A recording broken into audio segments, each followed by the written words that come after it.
संविधान में अब तक पढ़े हैं हमने 4 भाग और आर्टिकल 51 तक। तो संविधान का चौथा भाग था, वो था राज्यों के नीति निर्देशक तत्व, जो आयरलैंड के संविधान से लिए गए थे। संविधान में आगे शुरू होता है भाग 5, मगर उससे पहले संविधान में एक और भाग आ जाता है जो बीच में जोड़ा गया था, मूल संविधान में नहीं था। भाग 4A। भाग 4A व्याख्या करता है हमारे मौलिक कर्तव्यों की, फंडामेंटल ड्यूटीज। मौलिक कर्तव्य क्या है, कब इन्हें संविधान में जोड़ा गया, क्या कारण था जोड़ने का, वो जानेंगे, और कहाँ इन्हें वर्णित किया गया है। तो संविधान में एक अलग ही भाग बनाया गया है इसके लिए, जिसका नाम रखा गया है 4A या 4K, और एक आर्टिकल जोड़ा गया है इसमें 51A या 51K। तो ये जोड़ा क्यों गया था, सबसे पहले इसे समझ लेते हैं। कारण क्या था मौलिक कर्तव्य को लाने का।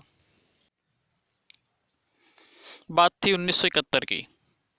1971 में भारत में लोकसभा चुनाव हुए और कांग्रेस पार्टी की जो प्रत्याशी थी प्रधानमंत्री पद के लिए, वो इंदिरा गांधी थी, और विपक्षी जो थे वो राजनारायण थे। तो 1971 के चुनाव में इंदिरा गांधी भारी बहुमत के साथ सत्ता में आ जाती हैं और भारत की प्रधानमंत्री बन जाती हैं। मगर जो विपक्षी लीडर थे राजनारायण, उन्होंने आरोप लगाया कि इंदिरा गांधी ने जो सरकारी सिस्टम है उसका दुरुपयोग किया है और गलत तरीके से चुनाव जीता है, यानी चुनाव में धांधली हुई है, चुनाव में करप्शन हुआ है, इसके आरोप लगाए थे। और उन्होंने इलाहाबाद हाई कोर्ट में एक याचिका दायर कर दी और ये केस चला, काफ़ी लंबा केस चला, कई साल तक लगातार ये केस चलता रहा। और इसके बाद एक निर्णय आता है जिसकी वजह से बहुत कुछ भारत में बदलता है। 1975 की बात थी, जून का महीना था 1975 में। जो 1971 में केस दर्ज हुआ था इलाहाबाद हाई कोर्ट में, इलाहाबाद हाई कोर्ट का निर्णय आता है और उस निर्णय में इंदिरा गांधी को दोषी पाया जाता है और चुनाव में धांधली के जो आरोप लगे थे इंदिरा गांधी पे वो सिद्ध हो जाते हैं और इलाहाबाद हाई कोर्ट इंदिरा गांधी को 6 साल के लिए बैन कर देता है, वो किसी भी पद पर नहीं रह सकती। इस निर्णय के आते ही भारत में बहुत ज़्यादा राजनीतिक हलचल हो जाती है और इंदिरा गांधी इस निर्णय को नहीं मानती हैं और निर्णय को न मानते हुए राष्ट्रपति की सहायता से वो पहले तो सुप्रीम कोर्ट में अपील करती हैं और राष्ट्रपति की सहायता से भारत में आपातकाल लगवा देती हैं। 26 जून को इंदिरा गांधी आकाशवाणी जो रेडियो चैनल है उस पे अपने आपातकाल की घोषणा करती हैं और एक संदेश देती हैं जो नीचे लिखा हुआ है इसमें, और कहती हैं कि जब से मैंने आम लोगों और महिलाओं के लिए काम करना शुरू किया है तो मेरे खिलाफ बहुत ज़्यादा गहरी साजिश की गई है जिसके तहत मुझे पद से हटाया जा रहा है। 25 जून को इंदिरा गांधी आपातकाल की घोषणा करती हैं। आपातकाल की जो घोषणा करता है वो राष्ट्रपति करता है और प्रधानमंत्री के कहने से। तो उस समय राष्ट्रपति थे डॉक्टर फखरुद्दीन अली, जिन्होंने भारत में आपातकाल लागू किया था और राष्ट्रीय आपात था, इसलिए आर्टिकल 352 के अंतर्गत इसे लगाया जाता है। भारत में 3 तरह के आपात हैं जो आगे पढ़ेंगे, और राष्ट्रीय आपात की जो घोषणा की जाती है अनुच्छेद 352 के अंतर्गत की जाती है। तो 352 के आधार पे इंदिरा गांधी डॉक्टर फखरुद्दीन अली की सहायता से, जो भारत के राष्ट्रपति थे, भारत में आपातकाल की घोषणा करवा देती हैं। इस घोषणा के बाद बहुत सारे अभियान चलाए जाते हैं। जो इनके बेटे थे संजय गांधी, पुरुष नसबंदी उस समय बहुत बड़े पैमाने पर कराई गई थी। भारत में लोगों को पकड़ पकड़ के गांव से, शहरों से, हर जगह से पकड़ा गया था, नसबंदी कराई गई थी। बहुत ज़्यादा इसका विरोध भी हुआ था और एक कानून लाया गया था मीसा। मीसा आंतरिक सुरक्षा कानून। मीसा के अंतर्गत जितने भी राजनीतिक नेता थे जो इनके विरोधी थे, सबको पकड़ा गया और जेल में डाला गया। जयप्रकाश नारायण, जॉर्ज फर्नांडिस, अटल बिहारी वाजपेयी, इन सबको पकड़ के, जो बड़े बड़े नेता थे, जेल में डाल दिया गया।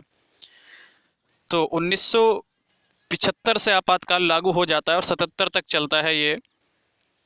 इस आपात भारत में बहुत ज़्यादा दंगे भी हुए थे, बहुत लोग मारे भी गए थे। ये उस समय की सबसे भारत में दर्दनाक घटना मानी जाती है 1975 का जो आपातकाल है। इस आपातकाल के दौरान ही जब लोगों ने बहुत ज़्यादा उत्पात उत्पन्न किया तो इंदिरा गांधी ने एक फैसला लिया भारत में मौलिक कर्तव्य लागू करने का। और इसी आपातकाल के दौरान भारत में मौलिक कर्तव्य लागू हुए। आपातकाल के दौरान ही 1976 में भारतीय संविधान में सबसे बड़ा बदलाव किया गया।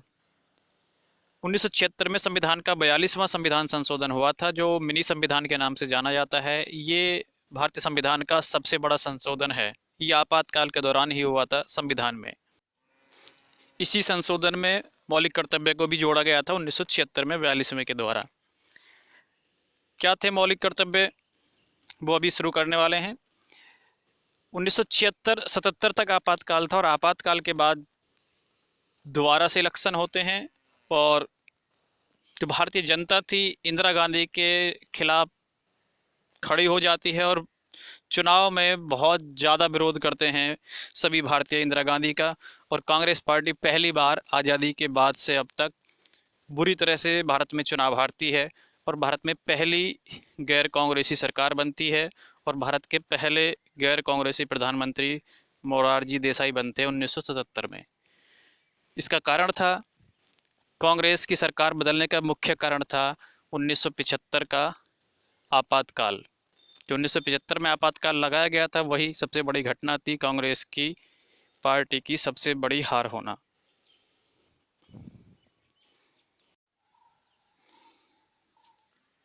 संविधान के चौथे भाग में 4A में 42वें संविधान संशोधन के द्वारा 1976 में मौलिक कर्तव्य को जोड़ा गया था, जिसके लिए संविधान का भाग 4A है और आर्टिकल बनाया गया उसके अनुच्छेद 51A।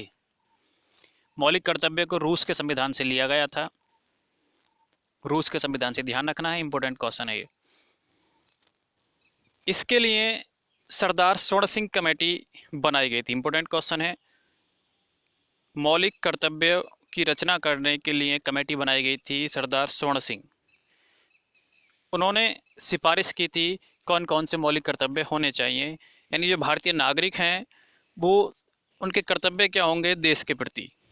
क्योंकि लोगों ने सरकारी संपत्ति को बहुत ज़्यादा नुकसान पहुंचाया था, तो मुख्य कारण यही था इसका, सरकारी संपत्ति की रक्षा करना। हर व्यक्ति का कुछ ना कुछ अधिकार निर्धारित किया गया। और क्या थे वो, तो उस समय पे जब ये लागू किए गए थे 1976 में 42वें संविधान संशोधन से, तो इनकी संख्या 10 थी। आज इनकी संख्या एक और बढ़ के 11 हो गई है, जो बाद में जोड़ा गया 86वें संविधान संशोधन 2002 में। वो क्या था उसे भी देखेंगे अभी। तो 10 मौलिक कर्तव्य हमारे संविधान में 1976 में आए थे जब ये लागू किए गए थे। कौन कौन से मौलिक कर्तव्य हैं, तो ये तुम्हें याद रखने नहीं होते हैं। 10 मौलिक कर्तव्य शुरू में थे, कभी नहीं पूछा जाता है क्या मौलिक कर्तव्य हैं। बेसिक सी बातें इसमें निर्धारित की गई। सरकारी संपत्ति की रक्षा करना, पर्यावरण की रक्षा करना, देश के प्रति समर्पण रखना, जो बेसिक बातें होती हैं वो सब इसमें बनाए गए। तो 10 मौलिक कर्तव्य हैं, इनको आप पढ़ भी सकते हैं। ये 10 मौलिक कर्तव्य यहाँ पे बताए गए हैं, मैं तुम्हें दिखा देता हूँ क्या क्या कर्तव्य हैं ये।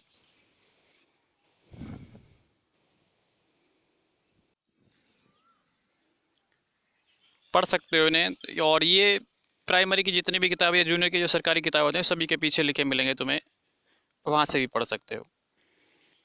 11वां मौलिक कर्तव्य जो बाद में लाया गया था वो क्या था, इम्पोर्टेंट है।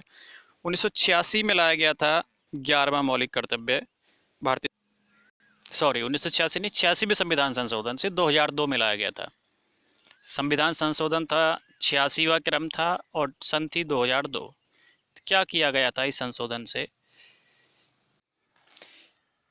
इसमें जो शिक्षा का अधिकार अधिनियम कानून है उसे लागू करने के लिए माता पिता को जिम्मेदारी दी गई कि हर माता पिता का कर्तव्य ये होगा कि अपने 6 से 14 साल के बच्चे के लिए प्राथमिक शिक्षा उपलब्ध कराने के लिए विद्यालय भेजे। आयु वर्ग रखा गया था इसमें 6 से 14।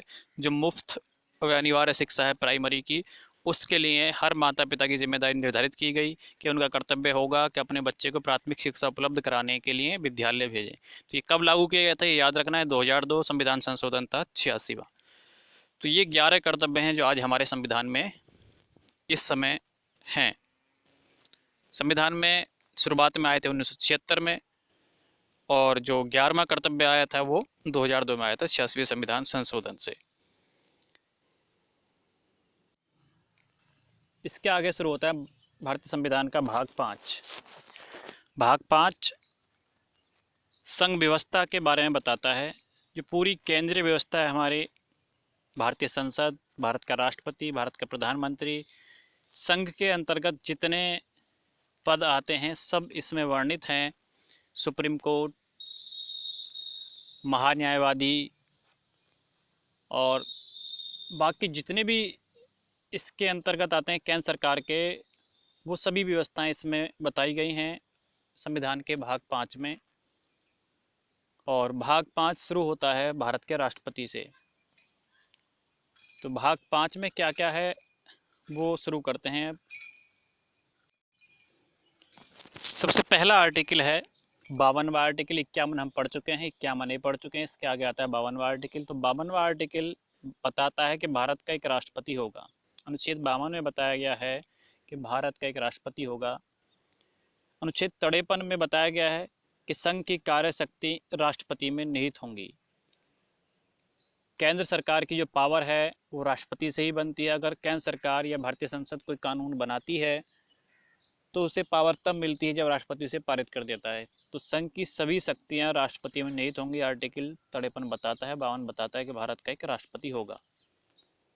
अनुच्छेद 54 के अंतर्गत बताया गया है राष्ट्रपति का निर्वाचन। तो राष्ट्रपति का निर्वाचन कैसे होगा, कौन कौन लोग उसमें भाग लेंगे, अनुच्छेद 54 बताता है। इंपोर्टेंट क्वेश्चन है, राष्ट्रपति के निर्वाचन में कौन कौन भाग ले सकते हैं। तो संसद के दोनों सदन यानी लोकसभा और राज्यसभा के निर्वाचित सदस्य और राज्य विधानसभाओं के निर्वाचित सदस्य।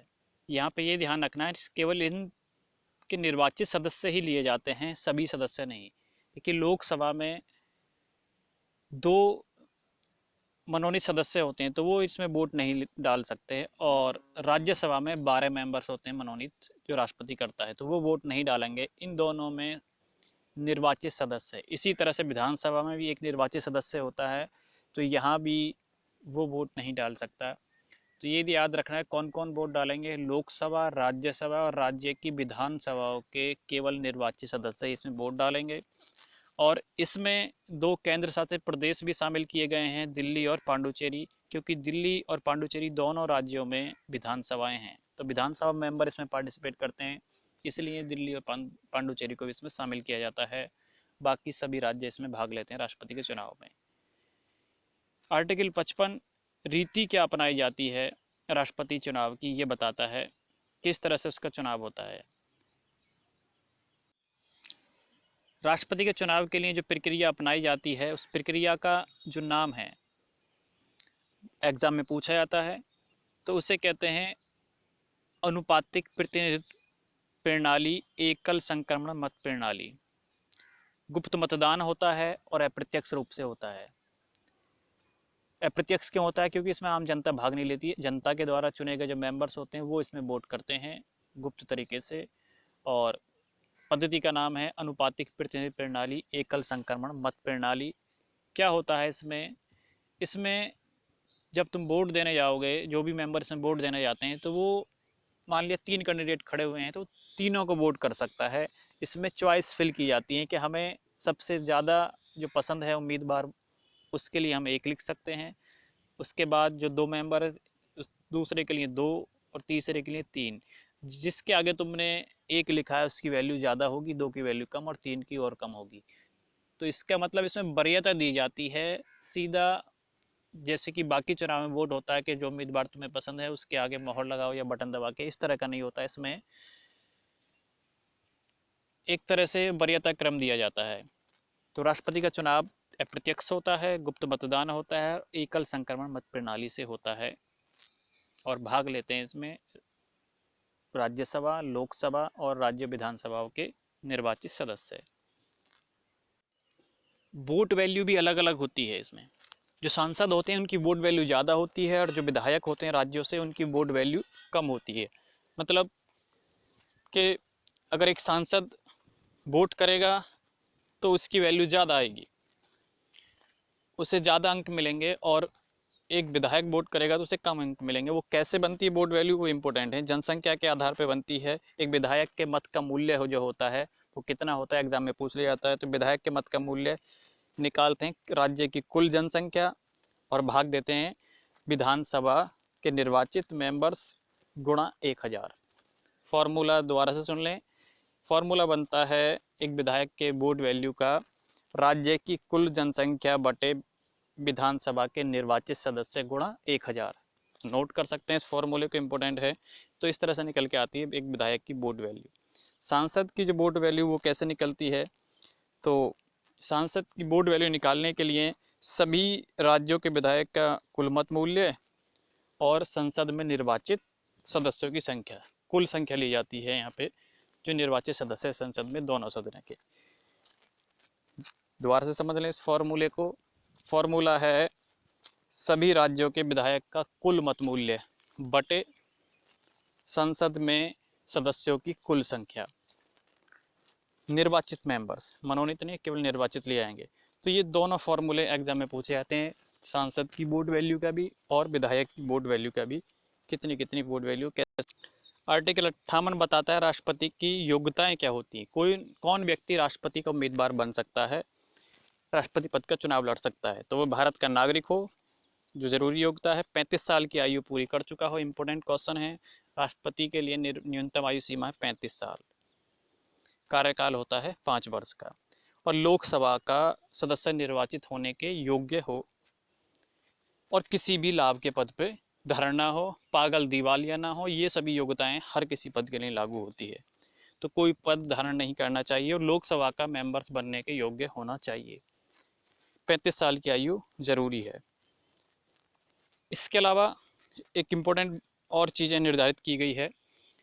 राष्ट्रपति पद का चुनाव लड़ने के लिए 50 प्रस्तावक होने चाहिए, कम से कम 50 प्रस्तावक और 50 अनुमोदक। ये क्या होते हैं, 50 प्रस्तावक के बारे में बताया गया है कि जो वोट कर सकते हैं। मान लिया सांसद हैं तो 50 सांसद सबसे पहले तुम्हारे नाम का प्रस्ताव रखेंगे, और वो प्रस्ताव 50 लोगों के द्वारा पारित होगा, मतलब जिन्हें वोट देने का अधिकार है वो यानी सांसद ही उसे पारित करेंगे। तो 50 प्रस्तावक होंगे और 50 अनुमोदक होंगे, कुल मिला के यानी 100 लोग तुम्हारे पक्ष में होने चाहिए। प्रस्तावक उसे कहेंगे जो तुम्हारे नाम का, मान लिया तुम राष्ट्रपति चुनाव लड़ना चाहते हो, तो जो तुम्हारे नाम का जो एप्लीकेशन होगी उसे लेके जाएंगे, उन्हें प्रस्तावक कहेंगे, और जो उस एप्लीकेशन को पारित करेंगे उन्हें अनुमोदक कहेंगे। तो 50 प्रस्तावक और 50 अनुमोदक की आवश्यकता होती है राष्ट्रपति चुनाव में नामांकन के लिए। इसके बगैर नामांकन नहीं हो सकता।